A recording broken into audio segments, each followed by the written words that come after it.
The reality is that, I mean, jihad is as old as Islam, and Islam spread by jihad. And, but isn't the original Muhammad, version of jihad a no, war on your own vices? No. That's just no. I mean, there is that component to it. There is a inner jihad and an outer jihad, but there was always an outer jihad, and that's how Muhammad spread the faith. And Muhammad, I mean, so to answer your question very simply, as I did somewhere, I just said, there's absolutely nothing ISIS is doing, the Islamic State is doing, that Muhammad didn't do, right? I mean, I think I said, good luck finding something significant, that some difference between them. I mean, taking sex slaves, right? Muhammad took sex slaves and gave sex slaves to his generals. It was totally kosher. It's a kosher thing to do. If you're going to follow the example of Muhammad, definitely not kosher. Yeah, no, but halal. I mean, if you're going to follow Muhammad's example, which is a real is perhaps the main lens through which you have to look at this. I mean, there's just what's in the Quran, and there's what's in the Hadith, the larger literature, and there's the example of Muhammad, which is attested to in both those literatures and in the early biographies about him. Muhammad was not like the Buddha. He was not like Jesus. He was a conquering warlord who succeeded, right? And that is an example that is very different from the example of a guy who got crucified, or the example of a guy who spent his life meditating and then teaching, right? If the Buddha had been lopping heads off, at every sermon, and advocating, just talking endlessly about when to kill people and how many people to kill, and how to treat your sex slaves, if that was just strewn throughout the Buddha's teaching, I would expect Buddhists to behave exactly the way we see members of ISIS and Al-Qaeda and Al-Shabaab and Boko Haram behave. How to treat your sex slaves? Sure. How many? So yes, you. How do you treat your sex slaves? Well, not you. Yeah. But how was one? Taking sex. I mean, taking sex slaves. So you can. It's not adultery if you're having sex with sex slaves. It's adultery if you're having sex with someone you care about, other women, right? Whoa. Other Muslim women. But you're how convenient. No, you can. Slavery. I mean, this is the horror of Abrahamic religion generally. I mean, this is why we know these books were not authored by a moral genius.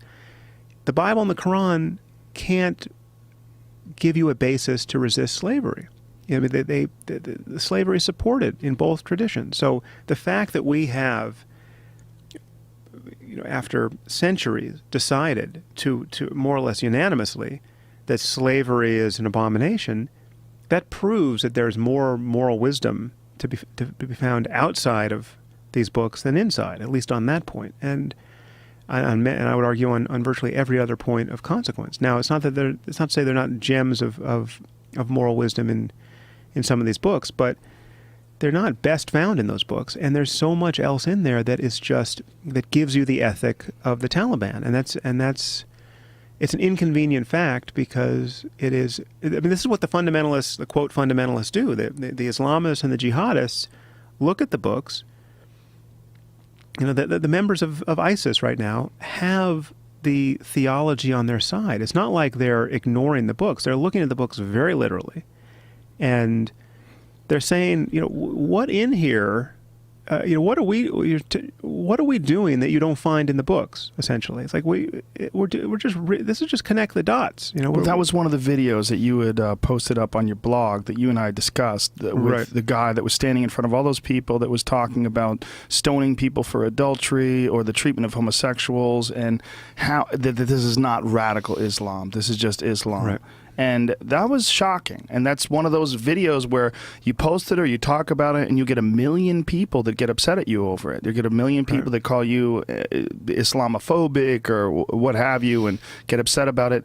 And a lot of those are the same people. There was a weird thing that happened after Charlie Hebdo that really kind of freaked me out, where there was a lot of liberals and progressives that were pointing to the callousness of the cartoons as almost a justification for murdering a bunch of cartoonists.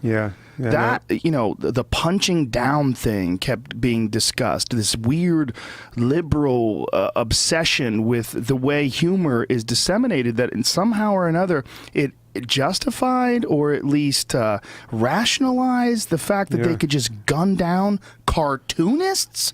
Fucking cartoonists. You're not talking about people that are doing experiments on monkeys or people that are torturing animals. I mean, you're not talking about people that are imprisoning other human beings. You're not talking about people that are, you know, even stopping people from doing anything, just mocking them in cartoon form. And in this case, mocking also Christianity and the Vatican, and many of the things that were interpreted as racist weren't even racist if you understood French or French politics. So it's political correctness and fears about being perceived as a racist, and this notion that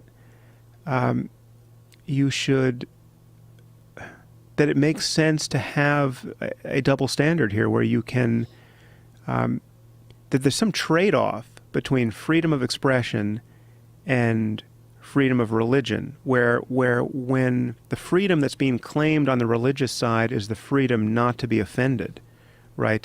So I mean, what's happening here is some number of Muslims are demanding that non-Muslims follow the taboos of Islam. So it's taboo for you to say anything negative about the Prophet, or even to depict him in a drawing, right? That's where it gets really crazy, and we want you to follow this taboo, though you are not Muslim.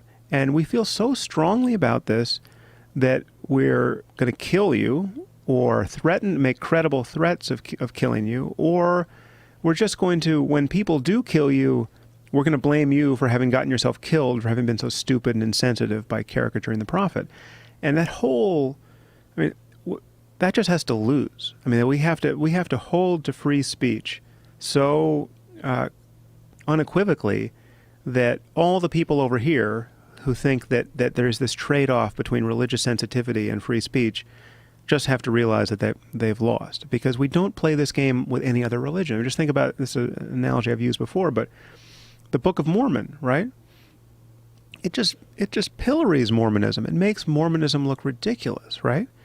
What did the Mormons do in response? The Mormons took out ads in Playbill, right? I mean, it was very cute what they did. They took out ads like, if you like the play, you know, come learn the real stuff, right? It was totally civil, good-natured, fine. They're my favorite cult. Right, yeah. They really are. I like them way more than I even like Scientology, which is my second favorite cult. Right. But Trey Parker and Matt Stone are not looking over their shoulders for the Mormon assassins. But they were about Muslims. Yeah, but briefly, they didn't even, they put Muhammad in a bear suit. It was just a bear, right? And then they had to put the bear suit in a van. Yeah, and then they pulled it off the air. They had to pull it off the air. And it made sense for them to pull it off the air given the actual nature of the threat. And so as I've argued, we have already lost our freedom of speech on this issue. And to the people, on that one individual issue, we've almost... The only issue on earth, really. And there are people on the liberal side of this argument who think that is a good thing, that you are a racist to question the decency of that situation. And it's just not true. It's a completely insane doctrine that we should not have to. We should be able to criticize to our heart's content without threats of violence, as we can with every other insane doctrine. Do you think that that's fear? That's a fear of Islam, a fear of retaliation, that they want to be on the side of the others because it's so dangerous, because they are the only religion that will come out and kill you.